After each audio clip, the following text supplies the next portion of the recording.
is he and I have known each other for some time. We actually met at 100 Year Starship, and yeah, in 2011 or 2012. Yeah, and then I live in Key West, and his family has a house in Key West, and so a lot of times when space people come to Key West, they contact me because I'm the space guy that lives in Key West. So there you go, and so we hang out there, and he's former JPL. He is a NIAC. He just got phase 2 funding for his Periscope NIAC project, NASA Innovative Advanced Concepts project, which has to do with lunar laser mapping.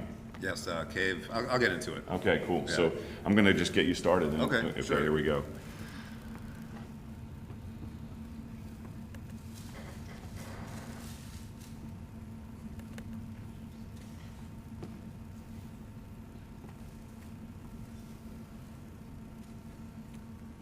Did I mention that Jeff is awesome? Okay. Thank you, Mike. All right. Okay. Thank you. I think, is there a clip I'll just use that's fine. I'll just use that thing. There you go. All right. Hi, everybody. Thank you very much for coming. And thank you, Mike, for the introduction. So, as Mike said, I worked at JPL for 5 years. I did a lot of different things there. And I had a very unusual career path there, and that got me some visibility and insight into a lot of ways that NASA works, doesn't work, and how people can actually make a relatively large impact even on their own, where it might not seem possible. So I toyed with a number of different titles. This is one of them. Another one would be How NASA Works and How You Can Make an Impact, but here we go. All right, I'm not going to put that down because it makes a noise. So I think it's interesting because we usually think of the major space player as NASA, as a customer for, or at least a primary customer for space-related services and products. But what is NASA? And that's actually not a simple question. It's fundamentally, it's an executive branch agency within the federal government, which is a type of agency, but it's also special even among that group. It is basically responsible to Congress and the White House. And as many of you know, it has almost no ability of its own to make big decisions about itself, which is a big problem that we'll get into. It's broken up into large-scale directorates, and then within directorates, programs, projects, and missions. So the Mars program has numerous projects, one of which is the Curiosity lander, Spirit and Opportunity lander. And the mission, it's not all, where a mission as a concept ends and another one begins is not always obvious. But for the point of this talk, we're mostly going to be talking about the directorates. And a directorate is basically a big pot of money because NASA's job fundamentally is to spend its whole budget every year. And once in a while, they do great science and put people into space. But their actual job is to spend all their money every year. And I'm going to try to balance, since I don't work for NASA anymore, I feel more comfortable talking a little more bluntly about some things. I don't want to paint a negative picture, but there are some realities about how this whole process works that I think the sooner we as a community really understand and get our heads around, the sooner we can think of solutions. And that's really what everyone at NASA wants anyway. Everybody is frustrated with the way the whole system works. So NASA, like I said, is broken into directorates. HEOMD, which is Human Exploration Operations Mission Directorate, and SMD, which is Science Mission Directorate, which is the robotic probes. Heliophysics, which is space telescopes and some probes that study the sun. And Aeronautics, which is so small that I'm not going to spend much time talking about it. And the Space Technology Mission Directorate, which is, I think, where this community can make a bigger impact than it might think on NASA itself. So I don't think I have the budget numbers there, but the overall NASA budget is something like $17.5 billion. It fluctuates minorly as a result of a huge amount of arguing. If they just added to the budget the amount they spent on arguing, that would help a lot, but that's not how they work. So the HUMD portion of the budget is something like 60 or 70%. It's most of it. And that goes to things like the space station, the Space Launch System, astronauts, everything that a human being is actually going into space in. And the Science Mission Directorate, I think it's usually about $1.5 billion, something like that, maybe 1.4, 1.6. You often hear about disagreements between the president's budget and Congress's budget. And because I come from JPL, I usually look quickly to the SMD part of that, because that's what affects whether our missions go or not. And I don't know what the heliophysics budget is. I know it's mostly eaten up by James Webb, which is a whole separate animal. And aeronautics is less than $1 billion. I think it's like $500 million. And as far as I know, that's mostly keeping Dryden/Armstrong Research Center in California and Glenn open. So, and STMD is where I've had a lot of experience, and I don't know its overall budget, but it's not that big, and yet it is challenged with making the kinds of things like we're talking about possible, and we'll get into that. So I'm going to go into a little bit about how each directorate makes things happen, and the sort of external to NASA forces that we all have to be cognizant of if we hope to be part of this game. And that doesn't mean we have to be, but at least for the foreseeable future, NASA is the major customer and funding source for all of this great stuff we want to do. So there's please forgive the weird font sizes that cut words off, but there's basically a dance that's constantly going on between the NASA centers, especially the ones in the South, and their representatives, the major defense contractors, Congress, and the White House. And that is what has led to the last couple of decades of what you might generously call gridlock in human exploration planning and development. We went from Constellation, which got far enough along the way to be canceled, and then Obama's plan, which will hopefully survive the presidential election and not be canceled by the next president. But there's basically, these are the 5 main actors that make things happen in the human program, and remember, that represents over $10 billion a year. Maybe SpaceX should be on there under major defense contractors, but SpaceX right now is still this sort of wild card. I was at a talk a while back where Elon Musk was giving a talk to a bunch of traditional space industry people, and it was fascinating because he was saying things very nonchalantly, like, we build all of our stuff in one building or something like that, and these other guys were looking around like he had said the sky was green. I mean, he had people, he was just completely shattering 50-year assumptions about how space was done casually. It was a fantastic experience. I mean, and so I don't know where he fits on this. Yeah, it's wonderful. It is. It is. And it's interesting to see Congress applying the same level of skepticism and analysis to their recent failure as they are with, was it ATK's failure? So they're getting treated the same too, which is good and bad. I mean, they have to deliver a functioning vehicle. But NASA's still figuring out basically how to work with them, because they threaten the southern NASA centers, because if you don't need an SLS, if you can use a Falcon Heavy, then, well, what are those senators going to do? So without getting any deeper than that, you can imagine the complexity of that dance. So for the Science Mission Directorate, there's a couple of categories. Now, I'm not sure if this is true, but I believe that in the, let me go actually start here. In the 90s, NASA, in response to its increasingly precarious budget situation, started a couple of programs that were intended to create periodic mission opportunities that could happen regardless of minor changes in NASA's budget. And those are the Discovery and New Frontiers program, excuse me. And so what those represent are a few mission opportunities every few years for a $500 million or so mission, which is Discovery, and a $800 million to $1 billion-ish mission less often, that's called New Frontiers. And after 5 years, I still mix up New Frontiers and New Horizons, depending on the last brain cell that was activated. But the program is called New Frontiers. And let me go on to so there's also flagship missions, and those are interesting animals. Those are what NASA used to mostly do throughout, at least in the robotic world, throughout the 70s and 80s and maybe the 90s. Those are your Cassini, Galileo, and MSL. You could even argue that Spirit and Opportunity were that, but they didn't cost as much. And basically, there's another similar dance between different authorities between the decadal survey, which has been mentioned already, it's a once every 10 years accumulation of planetary science knowledge and goals and wishes, and the SMD, Science Mission Directorate Office at NASA, Congress, and maybe overly simplistically, JPL and APL, because that's where most of the big planetary robotic missions come from. And I know I'm on the APL side of the world here, but I actually think that that's a really good thing, that there's two centers that are really good at JPL.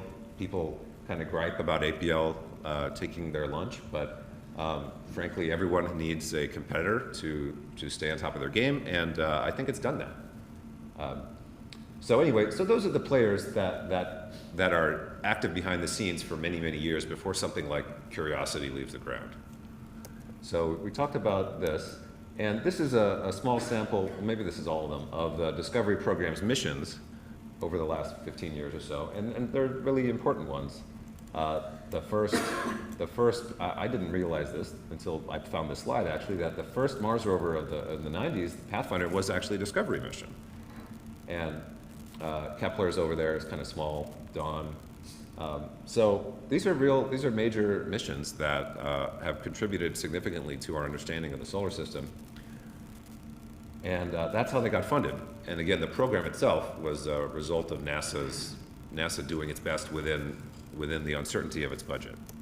So they don't have the cool pictures, but there are three major New Frontiers program missions: New Horizons, the Pluto, Juno, which launched a couple years ago, maybe last year, to Jupiter. And they did some really interesting things with their cost problem. Their mission is actually approaching Jupiter from the South Pole, and it's going to orbit the poles. And they're doing that with solar power, not nuclear, not radioisotope power systems. And that was basically a cost control measure. And they're incredibly clever to come up with a Jupiter orbiter that can do new science at whatever the cost turned out to be, very low relative to Galileo, for example. And the OSIRIS-REX mission is a comet sample return mission that I think is launching in 17? By 17? Soon. But again, tremendous successes, and the Juno, I think Juno gets there next year, maybe the year after. But really successful, and again, because of NASA budget changes from the 90s, this is how things are done. But what you'll see is that they really, without having, I left out something important, a congressional approval part. So when a mission gets big enough, basically Congress has to approve it. There's a process, it's much more complicated than that. But it cannot just be competed internal to NASA the way these are. And anything interstellar is going to be a massively, even more than usual, political challenge to make happen, because it will probably require international participation. And I can't speak from deep inside the science community, but I imagine there will be a lot of pushback when it comes to the opportunity cost in terms of science for flying an interstellar mission at the kinds of time frames that it will take. Now, it's not likely to eat up money the way James Webb did, or does, or is still doing, but I think it will still be controversial for a number of reasons. And that doesn't mean we shouldn't try, but it's just to be aware of what we're fighting against. So if any of you want to run for Congress, that would be a great plan. By the time you're there, we can use you. So Discovery, New Frontiers. Okay, so aeronautics. I don't actually know much about how that directorate works. I imagine it is kept alive. I mean, those centers are kept alive, and I don't mean this negatively. I think that the aeronautics research of NASA is incredibly important, enabling of the modern era of air travel and many other things. But they don't have a huge budget now, and I don't think it's a stretch to say that internal to NASA, it's not clear what their real long-term purpose is. But they're open, and I imagine that is a result of representative action and pressure, and that's fine. I mean, that's how the system works. Heliophysics, I'm not as familiar with, but I imagine it's a similar kind of dance, but their cycle is longer, at least for the big missions. So we had Hubble, James Webb, now there's been other things like WISE and stuff like that, and some stuff with the Europeans coming up. But I don't know as much about it, but I want to acknowledge it because it's equally important as the others, and maybe someone here has a better understanding. So the real point of my talk that I was excited about bringing here is to talk about how everyone in this room, students, everyone, can actually make a pretty big impact on how NASA does things. It takes a lot of work, but there is actually a mechanism for a single voice to kind of reach the higher ups of NASA. And okay, before I get to that, as an example, Mike mentioned my NIAC study. NIAC is NASA Institute for Advanced Concepts, and that's part of the STMD directorate. It's a small amount of money that's used to perform basically feasibility studies of far out concepts that are feasible, that follow the laws of physics and everything, but that would take at least 10 years to develop. And so I've won 3 of those grants. The first one was in 2012 and is most relevant to this conference, which was trying to come up with a mission architecture for a Voyager follow-on mission that instead of just sending, instead of sending 2 probes out, it would send 10, with similar to Voyager instrumentation to start to poke at some of the big questions that Voyager's data raised. And the point of this, me mentioning this, is not the details of that project, but that I was able to, at JPL, build a team of people who are also interested, who also grew up thinking, isn't this what NASA does, like crazy interstellar space stuff? In reality, it's only what about 1% of NASA does, but still, that's there. And so I was able to find a group of people who were excited, put a proposal together, and with the team's help, got it selected, and were able to actually do a interstellar mission feasibility study. And that led to, it's a really funny story. I had to get an approval to submit that proposal from someone in my line management, which is a big thing in NASA, line management.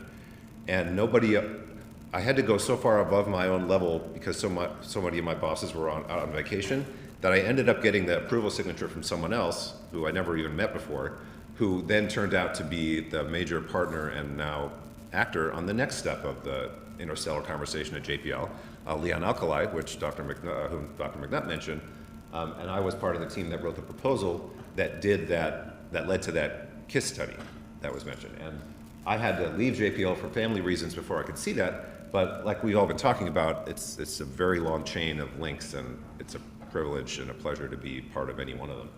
So, so the point is that one study led to that, the NIAC study in 2012 led to the KISS study in 2013, which has now led to it being in the discussion for potentially being on the decadal survey next time, and COSPAR, you said? Yeah, COSPAR. So that's incredibly encouraging and rewarding. And the key is you don't have to be a JPL employee to have done that. So we're going to take a deeper look here at the Space Technology Mission Directorate. If there is a laser, oh, there's a laser. So this is a really important concept inside NASA and probably throughout the aerospace industry, TRL, Technology Readiness Level. It's a bureaucratic way of describing how mature a technology is. My NIAC proposal raised the TRL from 1 to 2. It's pretty fuzzy in this area. It basically means, is it on a cocktail napkin or an Excel spreadsheet? And this means, has it been run through real software to simulate something? And so what we came up with was, if you build a probe that's about 100 kilograms and a solar sail that's about 1/4 of a kilometer on a side, which is huge, but not outside the realm of manufacturability, you can get to the heliopause in about 18 to 20 years. Now, it was an extremely rough feasibility study for a very small amount of money, but the point is we can do better than the Voyager speeds, and we've seen that already today. So to get back to what this directorate is, so remember, this is a pot of money within NASA. The Space Technology Program is made up of, see, this is where NASA mixes up its own jargon. It should be the Space Technology Directorate. These are all programs. And so mine was here. So what this chart shows you is actually really useful. Is it shows you within the Space Technology Mission Directorate pot of money, depending on how advanced your idea is, which you can kind of map to these lines, that tells you where you want to look for money to develop it further. So my 3 grants started here. The Interstellar one didn't make it past phase 1, but the Moon one has made it to phase 2, and in almost 2 years, I'll be proposing up here, hopefully, to eventually develop the concept more, and then get up to flight opportunities when you can actually try to demonstrate a small version of the thing. And then ultimately to a technology demonstration mission, at which point you are then ready to propose a real mission, which means getting in line behind hundreds of other missions that are being fought over by the scientific community.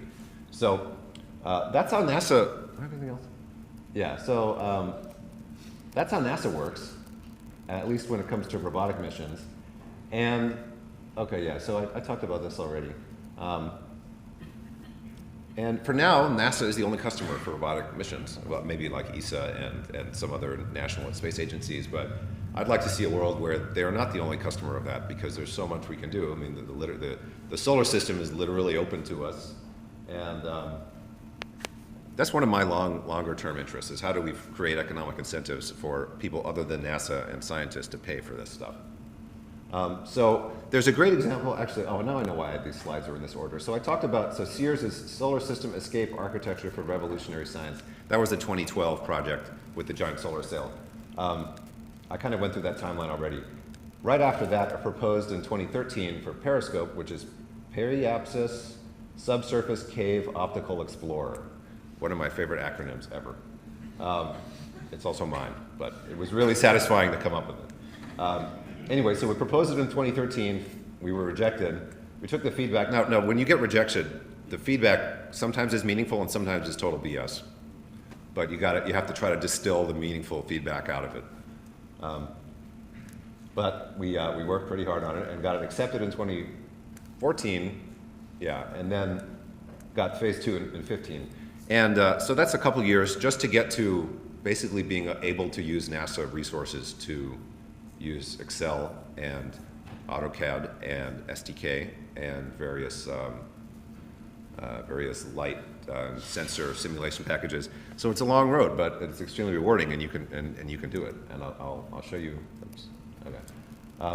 So there's a real life example, the Kepler Telescope, that's found so many exoplanets. When I was a kid, there were 9 planets, and my kids are 1.5 and 3, and I can tell them there are at least 3,000, which I think is pretty awesome for one generation.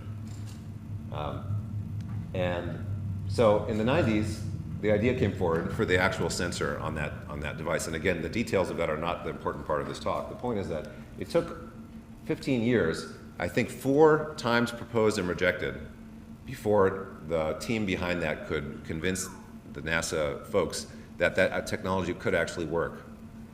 And I don't know all the internal details. I hope someone writes a book about it someday, and I'd love to read it. But the point is that perseverance pays in this game. That